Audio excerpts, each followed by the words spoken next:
नमस्कार दोस्तों, स्वागत है आपका फिर से एक नए वीडियो में। तो दोस्तों, आपको पता है 2019 के टाइम पे एक वीआरएस योजना चलाई थी बीएसएनएल ने अपनी तरफ से। एक हिसाब से देखा जाए तो बीएसएनएल में लॉस बहुत हो रहा था और बीएसएनएल कंपनी को छटनी करने के लिए कुछ ना कुछ कर्मचारियों की संख्या को कम करना था। तो वीआरएस की एक योजना चलाई जिसमें आपको एक्स ग्रेशिया के रूप में रिटायरमेंट से पहले ही पूरा एक्स ग्रेशिया मिल जाता था।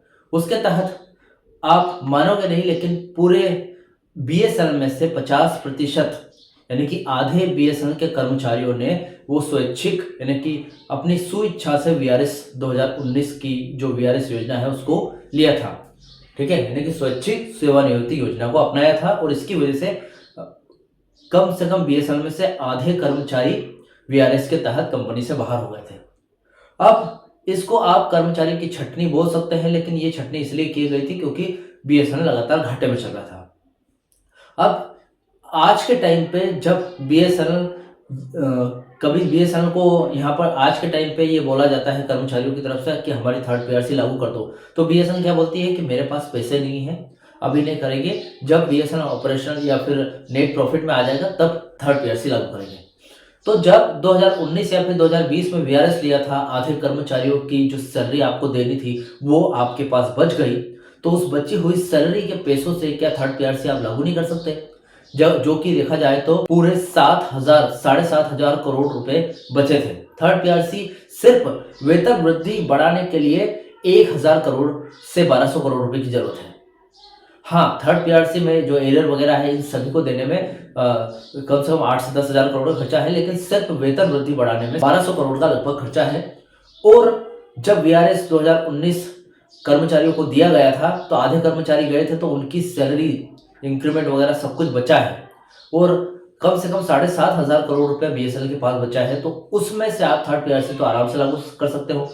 फिर हमेशा ऐसा क्यों कहा जाता है कि हमारे पास पैसे नहीं है? आज इस बात का पूरी डिटेल तरीके से जवाब देने वाला हूं कि वीआरएस देने के बाद भी जो पैसा बचा था उसमें थर्ड पीआरसी जो बीएसएनएल है वो लागू क्यों नहीं कर रही है। तो चलिए, सबसे पहले तो चैनल पर नया तो सब्सक्राइब करें। मेरा नाम सुनील विश्वकर्मा। जानकारी यूजफुल लगे तो एक लाइक करके जरूर जाना। चलिए दोस्तों, बढ़ाते हैं वीडियो को आगे। सबसे पहले आपको बता दूं, बीएसएनएल में 2019 में स्वैच्छिक सेवानिवृत्ति योजना यानी कि वीआरएस के बाद की जो स्थिति है वो काफी जटिल है। कर्मचारियों और पेंशन भोगियों के बीच में ये सवाल उठना लाजमी है कि जब कंपनी ने हजारों करोड़ रुपए बचाए थे तो फिर थर्ड पीआरसी में वेतन वृद्धि में अड़चन क्यों आ रही है। पॉइंट बाय पॉइंट आज इस वीडियो में इस जानकारी को समझते हैं। देखिए, यहाँ पर पहला पॉइंट है स्टाफ कास्ट में कमी का गणित समझ लेते हैं। कमी आई थी साल 2019 में लगभग 78,000 यानी कि 78,000 कर्मचारियों ने वीआरएस लेने के बाद बीएसएनएल की स्टाफ कास्ट में लगभग 50% की भारी कमी आई है। वीआरएस से पहले की अगर बात करूं तो सालाना कंपनी को कर्मचारियों के वेतन पर लगभग 14,500 करोड़ रुपए का खर्चा आता था।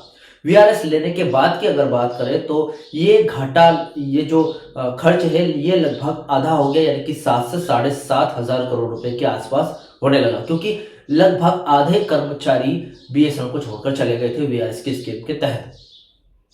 अब निश्चित रूप से कंपनी ने वेतन मद में बड़ी बचत की है, लेकिन वित्तीय मॉडल में केवल बचत ही पर्याप्त नहीं होती। ठीक है, इसलिए बचत तो हुई है, लेकिन फिर भी क्योंकि बचत के अलावा भी बहुत सारे काम है, जैसे कि थर्ड पीआरसी लागू करने में मुख्य रुकावटें क्या आ रही है। सरकार और डूड यानी कि दूरसंचार विभाग के नियम के अनुसार वेतन वृद्धि के लिए कुछ मापदंड है, जैसे कि किफायती वाला नियम। अफोर्डेबिलिटी क्लोज की अगर बात करें तो डिपार्टमेंट ऑफ पब्लिक एंटरप्राइजेस के दिशा निर्देशों के अनुसार केवल वे ही पीएसयू वृद्धि दे सकते हैं जिन्होंने पिछले 3 वित्तीय वर्षों में शुद्ध यानी कि नेट प्रॉफिट कमाया हो। बीएसएनएल अभी भी तकनीकी रूप से घाटे में है, नेट लॉस में है, हालांकि उसका परिचालन लाभ अभी भी सकारात्मक बना हुआ है, लेकिन ऑपरेटिंग प्रॉफिट में है बीएसएनएल, लेकिन नेट प्रॉफिट में आने तक थर्ड पीआरसी लागू नहीं कर सकता। ऑपरेटिंग रेवेन्यू बनाम अगर खर्च की बात करें तो भले स्टाफ कास्ट कम हुई है वीआरएस के तहत, लेकिन बीएसएनएल के टावर मेंटेनेंस बिल यानी कि बिजली बिल और अन्य प्रशासनिक खर्चे ये सब बढ़ गए हैं।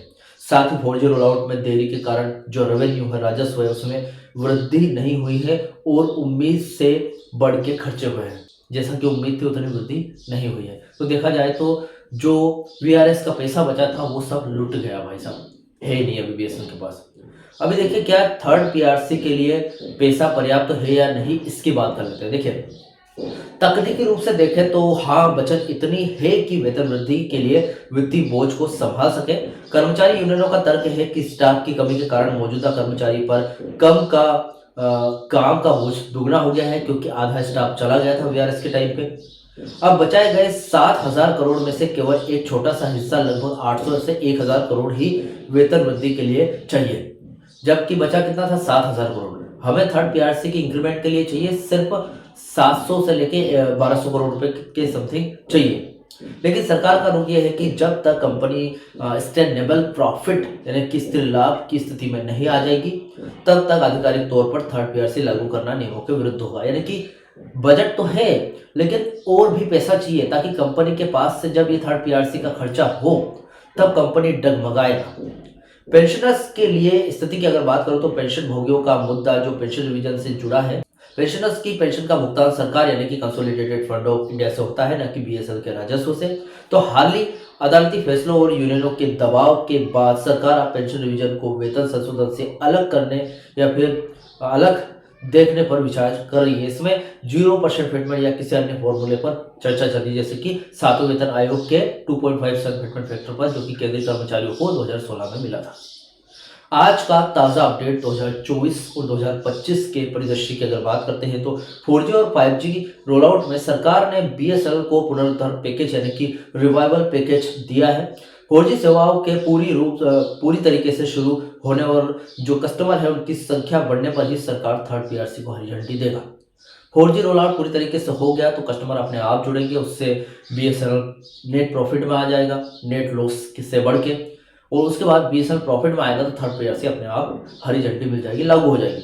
यूनियन का रुख ये है कि जो all union and association of BSNL है लगातार दबाव बना रही है कि 2017 से पेंडिंग वेतन जो सैलरी है वृद्धि को अब नहीं टाला जाना चाहिए, क्योंकि कर्मचारियों ने वीआरएस के बाद विपरीत परिस्थितियों में काम किया है। मतलब वीआरएस ले लिया था, बहुत सारे कर्मचारी बाहर चले गए थे, यानी कि आधे कर्मचारी कंपनी से बाहर जाने के बाद जो कर्मचारी रह गए थे, जब उल्टी परिस्थितियां थी तब भी काम किया है। तो भैया आज जब उनके वेतन की बारी आई है, वेतन इंक्रीमेंट की, तो उनका सैलरी इंक्रीमेंट कीजिए बिना किसी शक के। कुल मिलाकर अगर बात करें तो वित्तीय रूप से बचत तो है, पर्याप्त है, लेकिन कानूनी और प्रशासनिक नियम जैसे कि अफोर्डेबिलिटी क्लॉज बीच में आ रहा है, उसकी वजह से मामला कहीं ना कहीं अटका हुआ है। सरकार इसे परफॉर्मेंस लिंक्ड बनाना चाहती है, यानी जब 4G से कमाई बढ़ेगी तो तब वेतन बढ़ेगा। पेंशनर्स के लिए राहत की खबर यह है कि उनका मामला अब वेतन वृद्धि से अलग होकर स्वतंत्र रूप से आगे बढ़ रहा है, जिसकी उम्मीद जल्द की जा सकती है। जैसे कि 20 अप्रैल को कोर्ट की अंतिम सुनवाई आने वाली है, उसके बाद पेंशनर्स का मामला सुलझ जाएगा, वेतन वृद्धि का अफोर्डेबिलिटी क्लॉज के साथ सुलझ जाएगा। तो फिलहाल ये वीडियो था, इस वीडियो से रिलेटेड जो भी जानकारी मैंने आपको बताई उससे जुड़े हुए कोई भी आपके डाउट क्वेश्चन वगैरह हो तो मुझे कमेंट बॉक्स में कमेंट कर सकते हैं। वीडियो अच्छा लगा हो तो वीडियो को लाइक कमेंट से जरूर करें। मिलते हैं दोस्तों नेक्स्ट वीडियो में। सी यू सून।